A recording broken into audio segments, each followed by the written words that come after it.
दीदी जय श्री हिंद। दीदी मुनियों के 28 मूल गुण चल चुके हैं। इसके बाद 3 गुप्तियां चल चुकी हैं, 12 प्रकार के तप चल चुके हैं।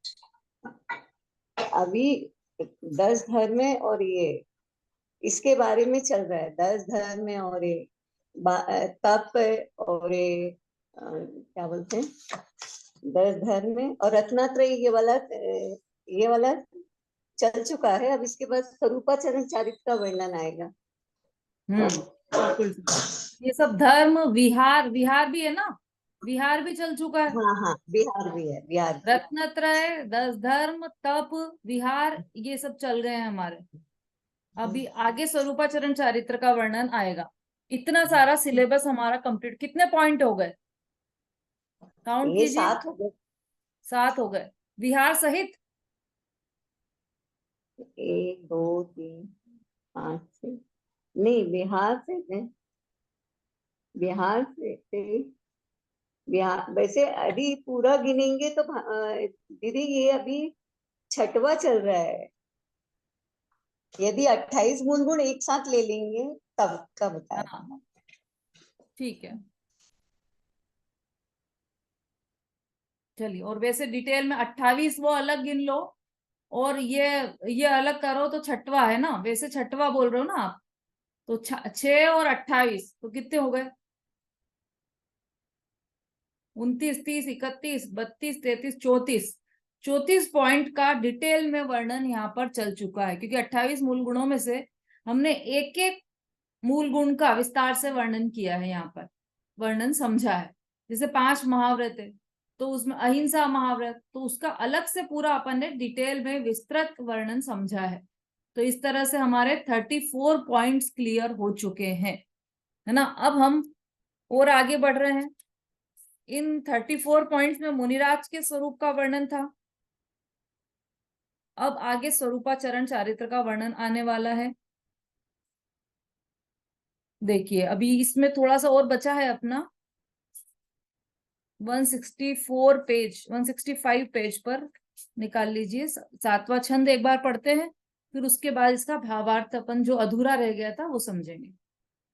तप तपे द्वादश धरे वृष 10 रत्न त्रय से वे सदा मुनि साथ में बा एक विचरे चाहे नहीं भव सुख कदा यो हे सकल संयम चरित सुनिए स्वरूपा चरण अब जिस होत प्रगटे आपनी निधि मिटे पर की प्रवृत्ति सब।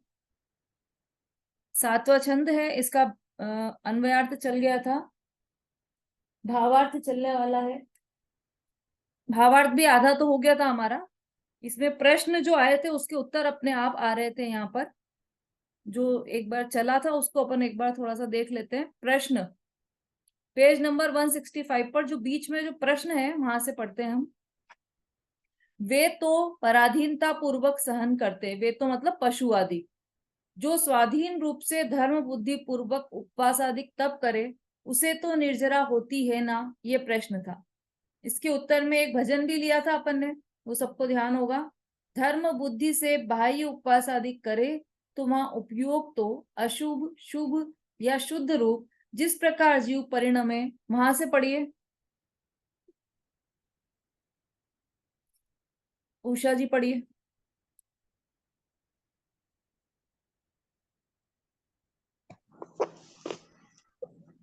वे तो पराधीनता पूर्वक सहन करते हैं, जो स्वाधीन रूप से धर्म वृद्धि पूर्वक उपवास आदि तप करे, उसे तो निर्जरा होती है ना।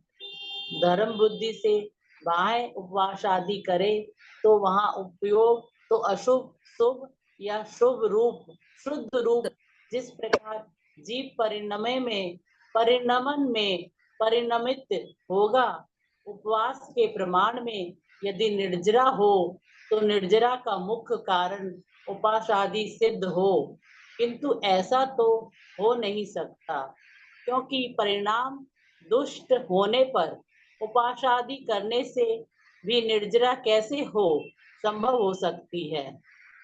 यदि ऐसा कहोगे कि जैसे अशुभ शुभ या शुद्ध रूप उपयोग परिणमित हो, तदनुसार बंध निर्जरा है, तो उपासादि तप निर्जरा का मुख्य कारण कहाँ रहा?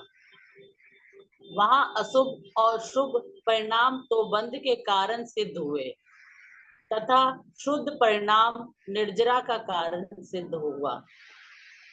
हाँ, देखिए, ये अपन ने थोड़ा थोड़ा समझा था।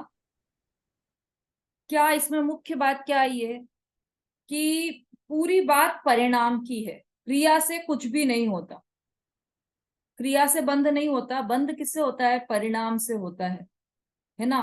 कोई उपवास करके बैठा हो और उसके परिणाम अशुभ हो, या मतलब अशुभ होंगे तो क्या होगा? पाप का बंध होगा। परिणाम शुभ होंगे तो पुण्य का बंध होगा। और यदि शुद्धोपयोग होगा, शुद्धोपयोग किया उसने, तो निर्जरा होगी, है ना। हमारा उद्देश्य तो क्या है यहाँ पर? कि हमें अच्छी गति प्राप्त हो, स्वर्ग गति मिले, देव गति मिले, ये उद्देश्य है ना हमारा।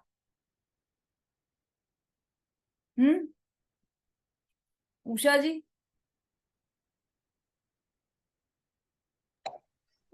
शुभ गति पाने के लिए आदमी सोचता है कि ज्यादा से ज्यादा अच्छी गति मिले। हाँ, हमें क्या है, हमारा उद्देश्य क्या है हमारे जीवन का? कि हमें शुभ गति मिले, नरक में नहीं जाना पड़े, तिर्यंच नहीं बनना पड़े। तो फिर कहाँ जाना चाहते हैं हम? कि हमें तो देव गति प्राप्त हो, ये हमारा उद्देश्य है जीवन का, है ना। तो इसीलिए हम ये सारा शुभ भाव करते हैं कि हमें देव गति प्राप्त हो, धर्म करना है हमें। तो हम धर्म करते ही क्यों है? क्योंकि हमें देव गति प्राप्त हो जाए। यदि इस उद्देश्य से किया आपने धर्म, तो देवगति भी नहीं मिलने वाली। क्यों? क्योंकि यदि निर्वांछक होकर धर्म किया तो ऐसा शुभ पुण्य, ऐसा पुण्य बंधेगा, ऐसे शुभ भावों से ऐसा पुण्य बंधेगा कि स्वर्ग या देवगति को प्राप्त होगा। और यदि हमारा उद्देश्य निर्जरा करने का है, मोक्ष प्राप्त करने का है, कि हमें देवगति में भी नहीं जाना, तो पहले तो अपना उद्देश्य क्लियर करो कि हमें जाना कहाँ है, हमें करना क्या है। यदि बस हम ऐसे टाइम पास करते हैं धर्म के लिए, तो उससे तो कुछ भी सिद्धि नहीं होने वाली। हमें हमारा उद्देश्य, हमारे लक्ष्य की प्राप्ति यदि करना है, पहले लक्ष्य बनाना पड़ेगा। लक्ष्य क्या है हमारा? यदि देवगति है तो करो, फिर आप तो फिर खूब विधान करो, पूजन करो, मंदिर में समय बिताओ, शुभ भाव करो, दान दो खूब, ये सब आप करो। यदि आपको देवगति प्राप्त करना है तो वो हो जाएगी। अब वो कौन सी जाति के देव बनोगे ये तो पता नहीं, लेकिन ये होगा कि आपको देवगति तो मिल जाएगी। लेकिन यदि लक्ष्य ऐसा है कि मुझे अनंत काल तक सुखी रहना है, इस चतुर्गति में परिभ्रमण नहीं करना है, जन्म जरा मृत्यु से छुटकारा चाहिए मुझे, ऐसा नहीं चाहिए मुझे कि इस जन्म में मैंने ABCD से प्रारंभ किया था और MA तक पढ़ा और फिर मर जाऊं और अगले जन्म में फिर ABCD से प्रारंभ करूं। ऐसा चाहिए या नहीं चाहिए? हमें पहले ये डिसाइड करना पड़ेगा, नहीं चाहिए, है ना। और यदि ये डिसाइड कर लिया है और ऐसा कर लिया है कि नहीं, मुझे ये बार बार जन्म मरण का चक्कर, वापस माता के पेट में नहीं जाना है, मुझे इतने दुख सहन नहीं करना है, यदि ऐसा संसार के दुखों से भयभीत हो गए हम, और यदि हमने लक्ष्य बना लिया कि मुझे मोक्ष प्राप्त करना है, तो मोक्ष प्राप्त करने की सीढ़ी क्या है? कि निर्जरा करना पड़ेगी मुझे, कर्मों की निर्जरा करना होगी। तो निर्जरा यदि लक्ष्य बना लिया हमने, तो वह निर्जरा कैसे होगी, उसकी चर्चा यहाँ पर चल रही है। और ये चर्चा आई कहां से? कि मुनिराज के जो 12 तप, इनका वर्णन है, उसके अंतर्गत यह चर्चा चल रही है हमारी। तो मुनिराज 12 तपों का पालन करते हैं। अब यहाँ पर पंडित टोडरमल जी ने मोक्ष मार्ग प्रकाशक में जो वर्णन किया है, उसके आधार से यहाँ पर पूरी बात की गई है कि यदि कोई ऐसा कहे कि हमें अनशन उपवास आदि से निर्जरा हो रही है, तो ये अनशन उपवास आदि तो पशु भी कर रहे हैं जंगल में, फिर तो उनको भी निर्जरा हो जाएगी, और निर्जरा होगी तो फिर मोक्ष भी हो जाएगा उनको, पर ऐसा तो नहीं देखा जाता। तो फिर क्या, तो फिर उसका अगला प्रश्न आया कि यदि कि जो पशु आदि हैं वह तो मजबूरी में भूखे रह रहे हैं, उपवास थोड़ी कर रहे हो, वो तो मजबूरी में भूखे रह रहे हैं, उनको मिल ही नहीं रहा है भोजन। भिखारी है तो उसको मिल रहा ही नहीं, 2-3 दिन भोजन नहीं मिला उसको, तो 2-3 दिन का उपवास कहाँ कह रहे हैं हम तो ये कह रहे हैं कि 2-3 दिन भोजन नहीं मिला उसको। हमको तो हमारे घर में हमारे पूरी थाली सजी है भोजन से, भोजन सब उपलब्ध है, फिर भी हम भोजन का एक ग्रास नहीं ले रहे, एक बूंद पानी नहीं पी रहे, तब तो हमारा उपवास है, तो हमारा अनशन है, तो हमारा सच्चा तप है। उसका उत्तर पंडित टोडरमल जी यहाँ पर दे रहे हैं कि यदि आपने उपवास किया है, अनशन किया है, और आपके परिणाम अशुभ हो, तो क्या होगा कि अशुभ परिणामों से किसका बंध होगा? पाप का बंध होगा। और यदि परिणाम शुभ है, मान लो उपवास किया हमने, दिन भर मंदिर में बिताया, अच्छे परिणाम किए, दान दिया, भक्ति की, पूजा की, विधान रचाया, तो ये जो शुभ परिणाम किए हमने, तो इस शुभ परिणामों से क्या होगा कि पुण्य का बंध होगा, पुण्य बंधेगा ना। तो मतलब इसका मतलब ये हुआ कि शुभ परिणाम हो तब भी बंधन हुआ, अशुभ परिणाम हो तब भी बंधन हुआ, दोनों में निर्जरा नहीं हुई। निर्जरा किससे हुई कि निर्जरा तो एकमात्र शुद्धोपयोग से ही होगी। इसका मतलब ये हुआ कि अनशन से, उपवास आदि करने से निर्जरा नहीं होगी। ठीक, इतना समझ में आ गया?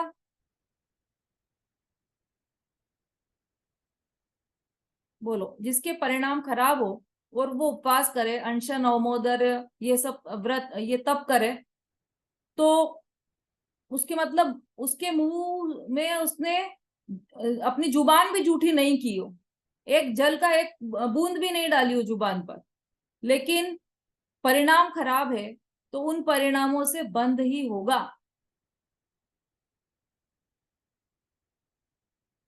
ठीक है, परिणाम से, मूल बात यहाँ पर ये कहना चाहते हैं कि जो भी बंद हो रहा है वो परिणाम से हो रहा है, जो भी काम हो रहा है वो परिणाम से हो रहा है, क्रिया से कुछ भी नहीं होता। तो उपवास आदि की क्रिया करने से निर्जरा नहीं हो जाएगी। यहाँ यदि ऐसा कहोगे कि अशुभ शुभ शुद्ध रूप उपयोग परिणाम है, तदनुसार बंध निर्जरा है ना। जैसे अशुभ अशुभ रूप परिणामा तो पाप बंद हुआ, शुभ रूप परिणामा तो पुण्य बंद हुआ, शुद्ध रूप परिणामा तो निर्जरा हुई। तो फिर उपवास आदि तप निर्जरा का मुख्य कारण कहाँ रहा? इसका मतलब कि जिसको हम अभी तक निर्जरा का कारण मान रहे थे, उपवास आदि को, जो तप है 12 प्रकार के, अनशन, अवमोदर्य, वृत्ति परिसंख्यान, रस परित्याग, विविक्त शय्यासन, काय क्लेश, ये सब है ना अनशन आदि, ये सब तप ले लेना उसमें। तो ये अनशन आदि जितने भी तप हैं, वो उनसे निर्जरा कहाँ हुई? निर्जरा तो परिणामों से हुई ना, पहले ही सिद्ध कर दिया कि निर्जरा तो परिणामों से हुई है। तो अनशन से निर्जरा नहीं हुई, मतलब उपवास और अनशन निर्जरा का कारण नहीं रहा। वहां अशुभ और शुभ परिणाम तो बंध के कारण सिद्ध हुए, तथा शुद्ध परिणाम निर्जरा का कारण सिद्ध हुआ, है ना। ये क्लियर हो गया कि निर्जरा का कारण क्या हुआ, एकमात्र शुद्ध परिणाम ही निर्जरा का कारण हुआ। इसका मतलब क्या हुआ, ये अस्थि से बात कही तो नास्ति अपने आप समझ लेना। समझ में आ रहा है ना सबको, कठिन तो नहीं पड़ रहा?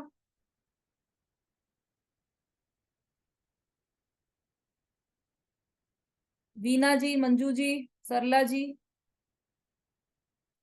है ना। देखो यहाँ बिल्कुल सरल कर दिया है पंडित टोडरमल जी ने, कि 3 परिणामों की जो बात कही, शुभ, अशुभ और शुद्ध, उससे पूरा यहाँ पर सिद्धि की है कि निर्जरा किससे होगी, क्योंकि परिणाम तो 3 प्रकार के ही होते हैं, इससे ज्यादा चौथे प्रकार की कोई परिणाम नहीं हो। तो तीनों को घटा दिया, तो समझ में आ गया हमें कि निर्जरा किससे होगी। अब प्रश्न अगला है, हाँ बात ये चल रही थी हमारी कि अस्थि से ये कहा कि शुद्ध परिणाम ही निर्जरा के कारण है, तो नास्ति अपने आप लगा लेना कि मतलब शुद्ध परिणाम के अतिरिक्त जितने भी परिणाम है वो कोई भी निर्जरा के कारण नहीं है, निर्जरा के कारण नहीं है अर्थात बंध के कारण है। तो शुद्ध अशुभ भाव तो बंध के कारण है ही, लेकिन शुभ भाव भी बंध के कारण है। ये इसमें से सिद्धि हो गई। अब अगला प्रश्न, यदि ऐसा है तो अंशनादिक को तप संज्ञा किस प्रकार कही गई? उस दिन प्रश्न हुआ था ना, किसी ने प्रश्न किया था यही वाला कि है ही नहीं, जब इनसे हो ही नहीं रही है निर्जरा तो इनको क्यों तप बोला? उसका उत्तर यहाँ पर कह रहे हैं, उन्हें बाह्य कहा है, मतलब वो बाह्य तप है। बाह्य का अर्थ है कि बाह्य में दूसरों को दिखाई दे कि यह तपस्वी। चलो एक बार पढ़ लेते हैं इसको, पढ़िए आरती जी।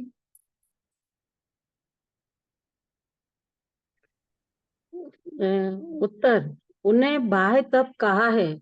बाह्य का अर्थ यह है कि बाह्य में दूसरों को दिखाई दे कि यह तपस्वी है, किंतु स्वयं तो जैसे अंतरंग परिणाम होंगे वैसा ही फल प्राप्त होगा। नंबर 3, तथा अंतरंग तपों में भी प्रायश्चित, विनय, वैयव्रत, स्वाध्याय, त्याग और ध्यान रूप क्रिया में बाह्य प्रवर्तन है। वह तो बाह्य तप जैसा ही जानना जैसी बाह्य क्रिया है, उसी प्रकार यह भी बाह्य क्रिया है। इसलिए प्रायश्चित आदि बाह्य साधन भी अंतरंग तप नहीं है, हाँ, परंतु बस ऐसा। पहले इतना समझ लेते हैं अपन। देखो प्रश्न क्या था कि यदि ऐसा है तो अंशनादिक को, मतलब इससे निर्जरा हो ही नहीं रही है, तो फिर इसको तप ही क्यों कहा, बाह्य तप क्यों कहा? तो उन्हें बाह्य कहा है, अंशनादिक को बाह्य कहा है, मतलब वो बाह्य तप है। और बाह्य का अर्थ है बाह्य में दूसरों को दिखाई दे कि यह तपस्वी है ना। मतलब पूरे महीने महीने के उपवास करे तो उसको तपस्वी कहते हैं हम। कोई ने बोलो ये कितने तपस्वी हैं, कोई पूरे महीने का उपवास कर ली तो हम सामान्य रूप से कह देते हैं कि कितने तपस्वी हैं। और कोई महीने भर स्वाध्याय करे तो उसको हम तपस्वी कहते हैं क्या? नहीं कहते ना। बहुत आश्चर्य लगता है, हमें हंसी आती है, ये काहे के तपस्वी? हाँ तो स्वाध्याय कर रहे हैं तो क्या हुआ, तपस्वी थोड़ी है ये, ऐसा कहते हैं हम। जबकि स्वाध्याय तो अंतरंग तप लिया है और अनशन तो बाह्य तप में आया है, तब भी हमें ये एक साधारण रूप से ये लगता है कि जो तप करे वो तपस्वी, और तप अर्थात हम काय क्लेश को तप समझते हैं। तो जो दूसरों को दिखाई दे कि यह तपस्वी है तो हमें ऐसा लगता है कि बहुत निर्जरा कर रहा है ना। परंतु स्वयं तो जैसा अंतरंग परिणाम होगा वैसा फल प्राप्त करेगा। देखने में हमें ये दिखाई देता है कि ये तपस्वी है और इसकी बहुत निर्जरा हो रही, पर वास्तव में क्या स्थिति है कि अंतरंग में जैसे परिणाम हो वैसा फल मिलेगा। कहानी तो सबने सुन रखी होगी, वो मेंढक वाली। सेठ जी थे और उनको सामायिक में बैठे थे, और नियम ले लिया था, ये संकल्प कर लिया था उन्होंने कि जब तक ये दीपक नहीं बुझेगा तब तक मैं सामायिक करता रहूंगा। क्या किया, शुरू में तो उनके सामायिक वाले परिणाम ही रहे। सामायिक मतलब पंच परमेष्ठि का स्मरण रूप ऐसे परिणाम रहे उन, है ना। और फिर धीरे धीरे धीरे धीरे करके उनकी तृषा, उनकी प्यास तीव्र होती गई और उनके परिणाम दिखते चले गए। अब बाहर से कोई देखेगा तो वो क्या समझेगा, कितने तपस्वी हैं, 12 घंटे हो गए इनको तप करते करते, कितने तपस्वी, इनकी कितने कर्मों की निर्जरा हो रही होगी।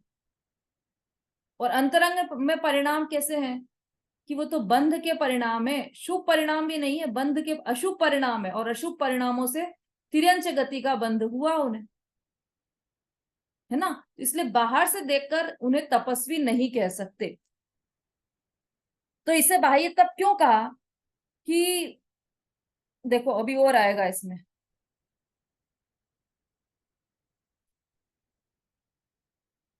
अंतरंग तपों में भी प्रायश्चित, विनय, वैयावृत्ति, स्वाध्याय, ध्यान और त्याग और ध्यान रूप क्रिया में बाह्य प्रवर्तन है। वह तो बाह्य तप जैसा ही जानना। जो अंतरंग तप है उनको भी बाह्य तप जैसा ही जानना। मतलब प्रायश्चित, विनय, वैयावृत्ति, स्वाध्याय, विसर्ग, ध्यान, ये भी अनशन औमोदर्य जैसे ही है, कुछ अंतर नहीं है। तो इनको अंतरंग और इनको बहिरंग क्यों कहा कि वो बाहर में दिखाई देते हैं, इसलिए उनको बहिरंग कहा, है ना। उस दिन प्रश्न आया था, किसका, मंजू जी का प्रश्न था ना, कि वैयावृत्य को अंतरंग तप क्यों कहा, क्योंकि हमें ऐसा लगता है कि वैयावृत्य मतलब पैर दबाना, हाथ दबाना, सेवा करना, ये वैयावृत्य। लेकिन वहां भी परिणामों की मुख्यता है, मतलब जो वैयावृत्य है उसमें जो सेवा के परिणाम है, विनय के जो परिणाम है, वह वैयावृत्य है, बाहर की क्रिया वैयावृत्य नहीं है। ठीक है, तो इसलिए वो जो 6 अंतरंग और 6 बहिरंग कहे हैं, तो वास्तव में 6 अंतरंग और 6 बहिरंग नहीं, पूरे 12 ही बहिरंग तप हैं। फिर उनको बहिरंग क्यों कहा, क्योंकि वो स्पष्ट दिखाई देते हैं बाहर से।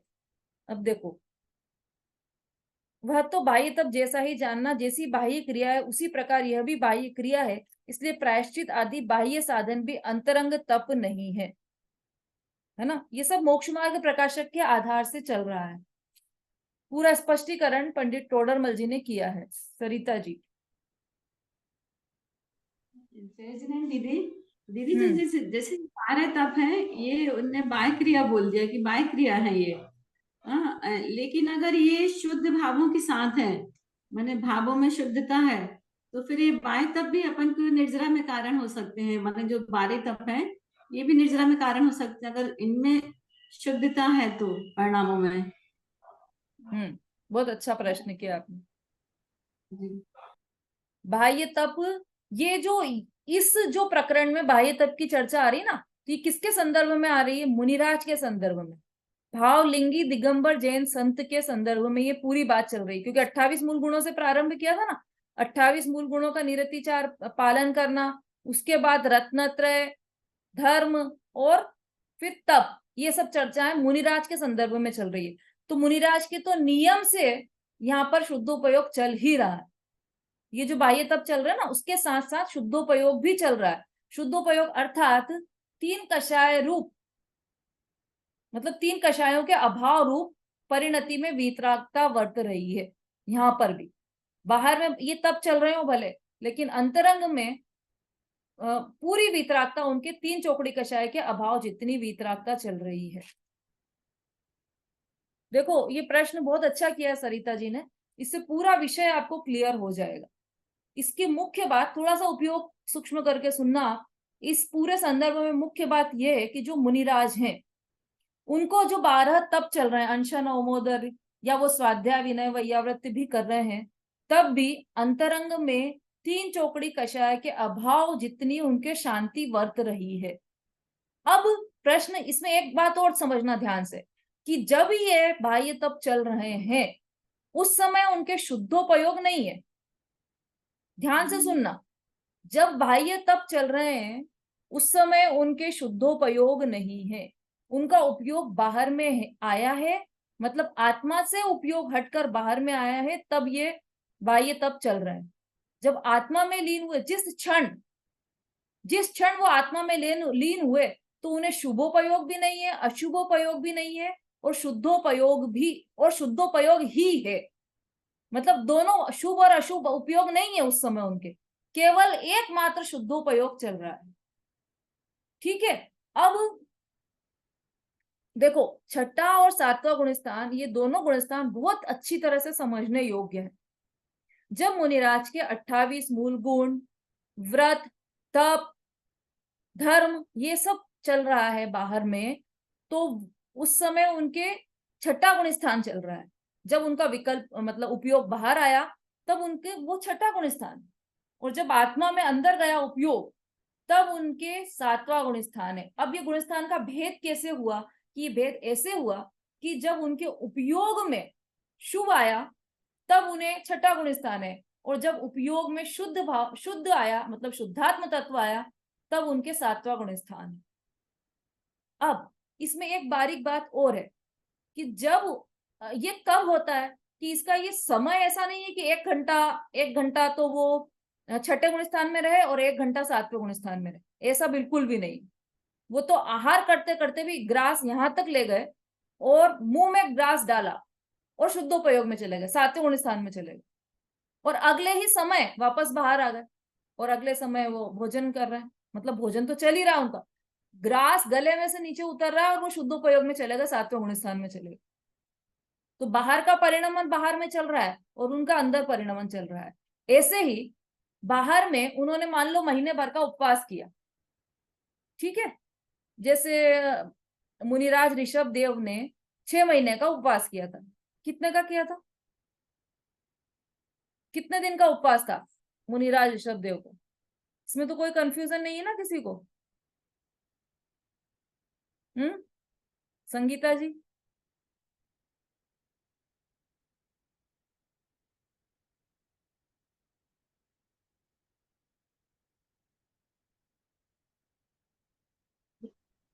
नहीं मैम।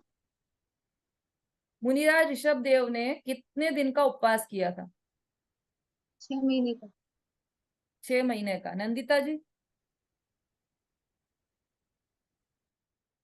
जय 6 महीने का उनको, लेकिन वो आहार के लिए तो वो जाते थे ना अपनी, वो लेकर, उनको तो विधि नहीं मिल रही थी, तो उपवास में आएगा वो। इसीलिए मुझे लगा, समझ में आ रहा था कि इसमें कुछ कंफ्यूजन हो सकता है, इसीलिए मैंने ये प्रश्न पूछा है। चलिए 1 मिनट, नंदिता जी आपके प्रश्न का उत्तर दे रही हूं मैं। रंजना जी बोलिए, मुनिराज ऋषभ देव ने को कितने दिन का उपवास था? उपवास तो दीदी 6 महीने का रखा था, लेकिन 6 महीने बाद जब वो आहार के लिए निकलते थे तो लोगों को पता नहीं था कि पारणा कैसे करते हैं, तो वो वापस आके फिर ध्यान में लीन हो जाते थे मुनिराज, आदिनाथ मुनिराज। इस प्रकार से उनको 13 महीने 9 दिन तक आहार नहीं मिला। हाँ, बहुत बढ़िया, आपने सही शब्द यूज किया है कि 13 महीने 9 दिन उनको आहार नहीं मिला, पर उनका उपवास सिर्फ 6 महीने का था। क्यों था? आहार तो 13 महीने नहीं मिला उनको, उपवास 6 महीने का। ऐसा क्यों कहा कि 6 महीने तो उनको आहार का विकल्प ही नहीं आया, और जब विकल्प आया तब उसके बाद भी आहार मिलने में उनको 6 महीने और 9 दिन का, कितने, 6 महीने और 19 दिन का, 6 महीने और 9 दिन का उनको विधि नहीं मिली पारणा की। तो वो 6 महीने उनके काउंट नहीं हुए। क्यों नहीं हुए? कि सारा खेल तो परिणामों का है, यदि उसको भी काउंट कर लेते तो इसमें और उसमें कुछ अंतर ही नहीं रहता। वो तो आहार का विकल्प तो उनको आ ही गया था 6 महीने बाद। तो तब से जब से विकल्प आया उनको, तब से उनका उपवास काउंट नहीं किया गया। जब विकल्प, जितने दिन विकल्प नहीं आया उनका 6 महीने तक, उतना उपवास उनका काउंट किया गया है। नंदिता जी, आ गया समझ में? हाँ आ गया। हाँ, 13 महीने उनका उपवास 6 मंथ्स का था, और 6 मंथ उनको विधि नहीं मिली थी। 6 महीने 9, तो वह उपवास में नहीं आएगा। ठीक है। चलो, और भी जिसको नहीं था, इसमें कंफ्यूजन था, वो सबको क्लियर हो गया होगा। हाँ, हमारी बात इसलिए चली थी मुनिराज ऋषभ देव की। शोभा जी?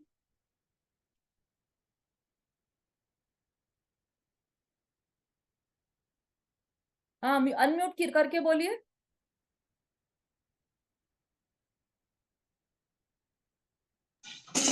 जैसे ये जब 12 तप चल रहे हैं जिस समय, तो उस समय वो बार बार शुद्धोपयोग में जा रहे हैं, शुभोपयोग में जा रहे हैं।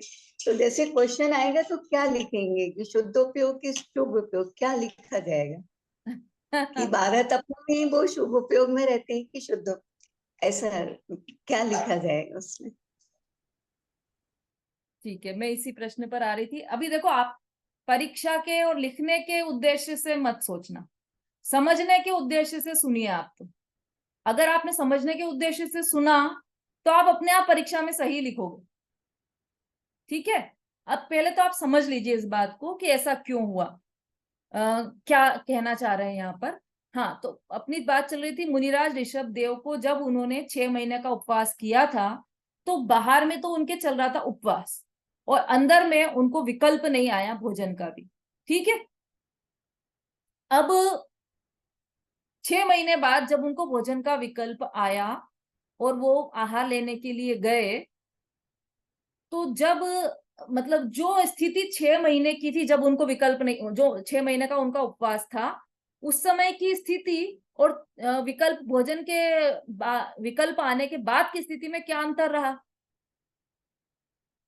कि कुछ भी अंतर नहीं रहा, दोनों समय ही आहार नहीं मिला, आहार तो लिया ही नहीं दोनों टाइम भी उन्होंने। चलो ठीक है, इस प्रश्न को यहीं पर खड़ा रख के अपन दूसरी जगह चलते हैं। ऐसे मुनिराज जिन्होंने 1 महीने उपवास किया और उसके बाद वो आहार लेने गए और उनको भोजन की विधि मिल गई और उन्होंने आहार ग्रहण किया, उनकी पहले की स्थिति और बाद की स्थिति में क्या फर्क रहा? कि बहुत फर्क रहा। 1 महीने तो बिल्कुल अन्न जल ग्रहण ही नहीं किया और अब अभी वो प्रतिदिन आहार लेने जा रहे हैं, तो अब तो वो भोजन ले रहे हैं, ग्रहण कर रहे हैं। तो कि देखो, दोनों में ही बिल्कुल भी अंतर नहीं था।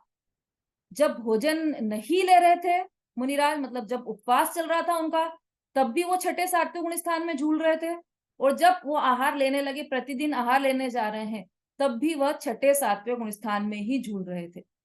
पहले भी उनके 3 चौकड़ी कषाय का अभाव था, जब आहार ले रहे हैं तब भी उनके 3 चौकड़ी कषाय का ही अभाव है। कुछ भी अंतर नहीं पड़ा आहार लेने में और उपवास करने में। ठीक है, ये इतनी बात एक समझ के रखना। अब बात यह है कि हमने फिर ये मुनिराज जो अंशनादिक तब करते हैं, तो वो करते ही क्यों है जब अंतर ही नहीं है दोनों में? तो तो वो मुनिराज के सहज होते हैं। अभी अपना पहले आया था ना, हठ पूर्वक नहीं होते। देखो कहां पर आया था ये शब्द, हठ नहीं होता, ये शब्द आया था ना।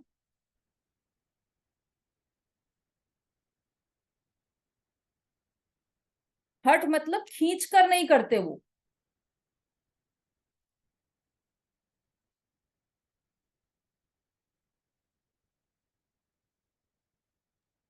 दीदी इसमें ये लिखा है ना कि भावलिंगी मुनि का शुद्धात्म रूप में लीन रहना, प्रतापवंत बरतना सो तप है, तथा हठ रहित 12 प्रकार के तप के शुभ विकल्प होते हैं, वह व्यवहार तप है। वीतराग भाव रूप उत्तम समाधि परिणाम सुधर्म है। माने कि भावलिंगी मुनि को जो तप होते वो हठ रहित होते हैं। हाँ, नहीं, इसमें पहले भी एक आया था ना, खींच कर नहीं करते, वो हठ रहित होता है। पहले भी आ चुका है ये शब्द आ चुका है पहले भी।